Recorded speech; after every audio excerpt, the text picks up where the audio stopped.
Hello and welcome to the Watering Hole. Thanks for checking out this clip. Don't forget to like and subscribe because that'll make the baby Jesus cry, and I know how much you guys love making the baby Jesus cry. Ready to get mad again? No? Well, this is one of those news stories where we're not actually going to read the news story because it's too infuriating. But okay. it's something we should talk about. Nikki Haley writes, "Finish them" on Israeli artillery shell. What? But what? Nikki Haley wrote, "Finish them" on an Israeli artillery shell. Okay. Yeah. So, remember how we're talking about how Israel is all like genocidal and shit? And how we're all like genocide is bad?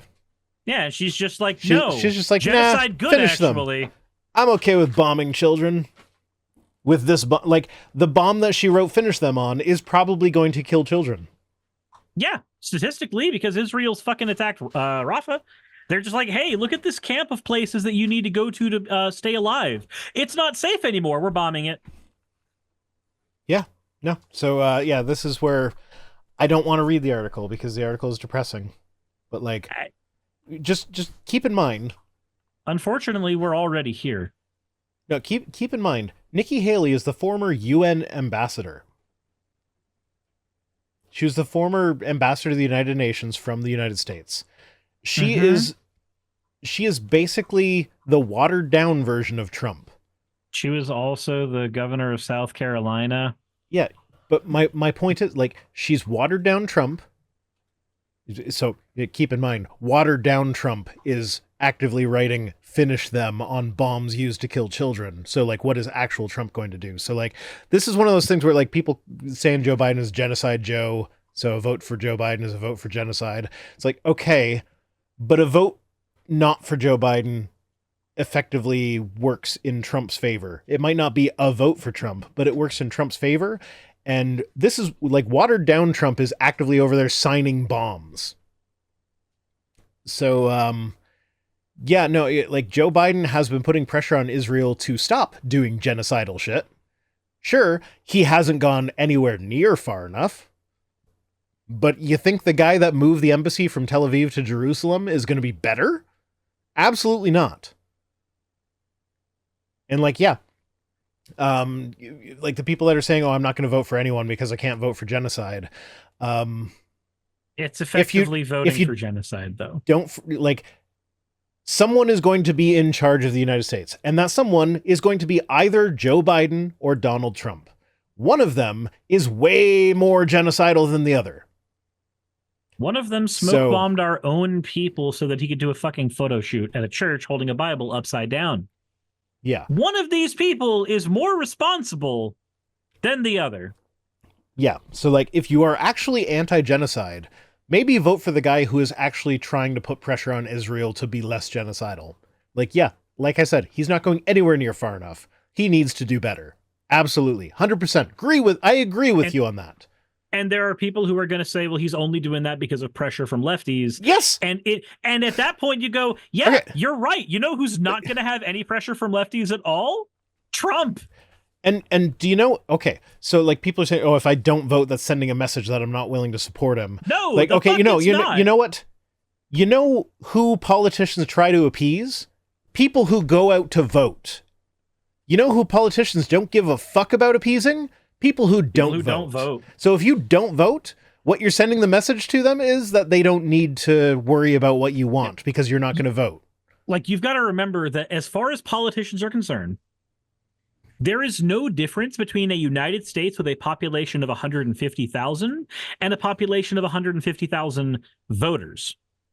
Those are the same statement to them, because you may as well not exist in terms of their stats and numbers if you're not going to show up and actually put in your ballot. Yeah.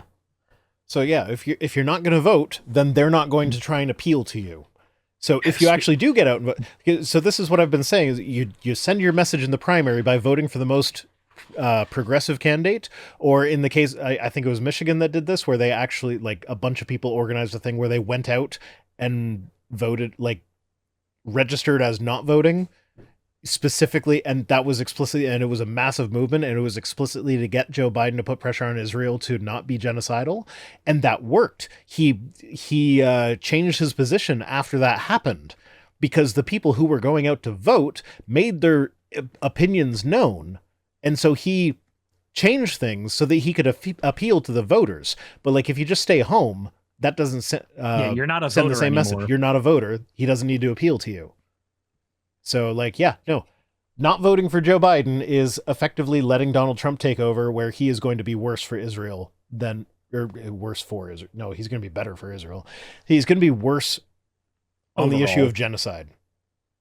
Yeah, like it's, and in terms of the genocide thing in general, Trump will be worse overall than Biden anyways. Remember, while Trump was president, he specifically made certain that things happened to transgender people. He took transgender people out of the pool of people who could actually apply for the military and made it to where you could get kicked out of the military if you were trans, something that Biden actually lifted and took away from what Trump had originally put through. That's a very, very important thing, because if you are someone who's trans in the United States, you don't have access to adequate health care. We all know that. The military is one of your few ways that you can actually get that shit guaranteed. It's why we have a higher representation of trans people per the other, like there's more people in the military who are trans compared to the rest of the general population that is trans than people who go into the military who are cis, because it's seen as a path forward to transition. So if you get Trump back, there is one guaranteed thing that's going to happen, is he's going to be reversing something that was already reversed once before, and that's going to be actively bad for other trans people. Also, yeah, if he wins, we get Project 2025, which I shouldn't have to explain is a nightmare, but there's a huge goddamn document going over why that is a nightmare. Yep. And 10VP says, voting for Biden for me is not for him, but a continuation of a lot of good progress we've made in a lot of small areas. Most people don't notice that will have big impact later. Trump would derail it. Absolutely. So one of the things that gets missed in this whole Biden debate, because absolutely Biden has not done enough on a lot of things, but it is undeniable that Biden is the most progressive president you guys have ever had in history. Just hands down, by ways of policies that he's supported, and executive orders he's signed, things that he's tried to do and sometimes failed. He is the most progressive president you've ever had. So, like, yeah, it sucks that most of his legacy is like, I'm good because I'm not Trump. I wish he had to actually do shit to be considered good, instead of just being the guy who is not Trump.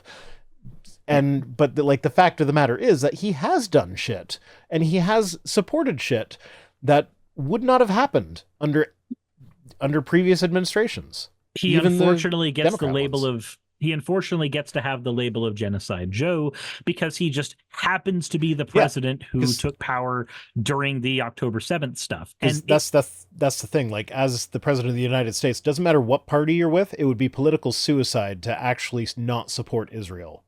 Correct. It would be considered anti-Semitic by the general public, who's not very well informed. Mm-hmm. And on top of that, a thing that I've mentioned before, information I got from a friend who actually has family that have worked within the Republican Party. Turns out that one of the biggest problems with trying to do anything in regards to Israel is that, unlike Palestine, Israel is a trade partner with the United States. So it's political suicide to not treat it as if it is an important trade partner with us. And they are specifically a weapons trade partner with us. And we are in every way, shape, and form a military glorifying state. So all things considered, it is a huge damned if you do, damned if you don't on our part. I think the Morbid Palace disagrees with my take that Biden is the most progressive president that there's ever been. Which is fine. You're allowed to disagree with that, but I think you're wrong. I think that he might not be the most progressive in terms of what's in his heart of hearts. Oh yeah, no, absolutely. I don't care what's in his heart of hearts. I care what policy he's signed. Yeah, and like, I don't. Okay, so the Morbid Place is saying, or Palace is saying yes. So yes, you disagree. Um, yeah, no, I agree that like in his heart of hearts, maybe he's less progressive, but like policy wise, he has implemented he's implemented protections for LGBTQ people that are unprecedented. He's like the student loan forgiveness that like yeah he could have done more in regards to that, but like he did a lot. Like, yeah, Teddy Thank you Roosevelt for the broke follow, up Mefren. monopolies. I think Roosevelt is the one that you have the most, like, that would be the best argument for someone that might have been more progressive. But, and this, it's hard to compare like different eras because like Roosevelt would probably not have been as pro LGBTQ as Biden is. Like I But would like say, that's a Roosevelt hard was thing. the That's a hard thing to measure just based on like where general public, yeah, fine, where the Roosevelt's. general public opinion was at the time. So like it's yeah. So in terms of what Roosevelt did, the biggest thing is Oh, we made it, Fennec rage quit the knitting. I'm sorry, uh, Fennec. he unironically created the modern Republican Party. I'm not saying that as a bad thing. I'm not saying that as a bad thing. Well, that was back when. But Oh no, sorry, you're saying no, the modern he's Republican. Okay, yeah. yes. So the because his governing was considered as popular as it was, it forced the Republicans to go seek the demographic that we are now suffering from now. That's not a bad thing. That is me saying, yeah, he was both progressive and effective enough for his time within the confines of what that particular Overton window would allow for. That happened, that kind of zeitgeist and political shift that we probably will never see again in any meaningful way. Yeah. He was able to catalyze by enacting the policies that he did. So I may have been a bit more absolutist in my language than I probably should have been. But I think functionally speaking, Biden has been the most progressive, like whether or not he actually believes that himself or whether he's doing it for political points doesn't matter. It doesn't matter. Yeah. Like, I don't think he actually, because like you look at how the Obama administration worked out, they were way more conservative than they like. Yeah, Obama was like, he's remembered fondly, generally speaking. As time goes on, we're remembering more of the drone strikes and less of the progressiveness, because Obama was a bit of a war hawk. And Biden was right there through the whole thing, not holding him back, and not to say that he necessarily could have.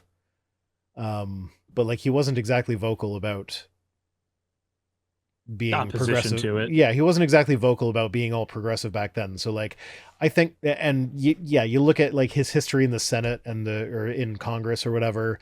No, I don't think Biden is actually as progressive as he is behaving right now, but that doesn't matter because he is behaving that way right now.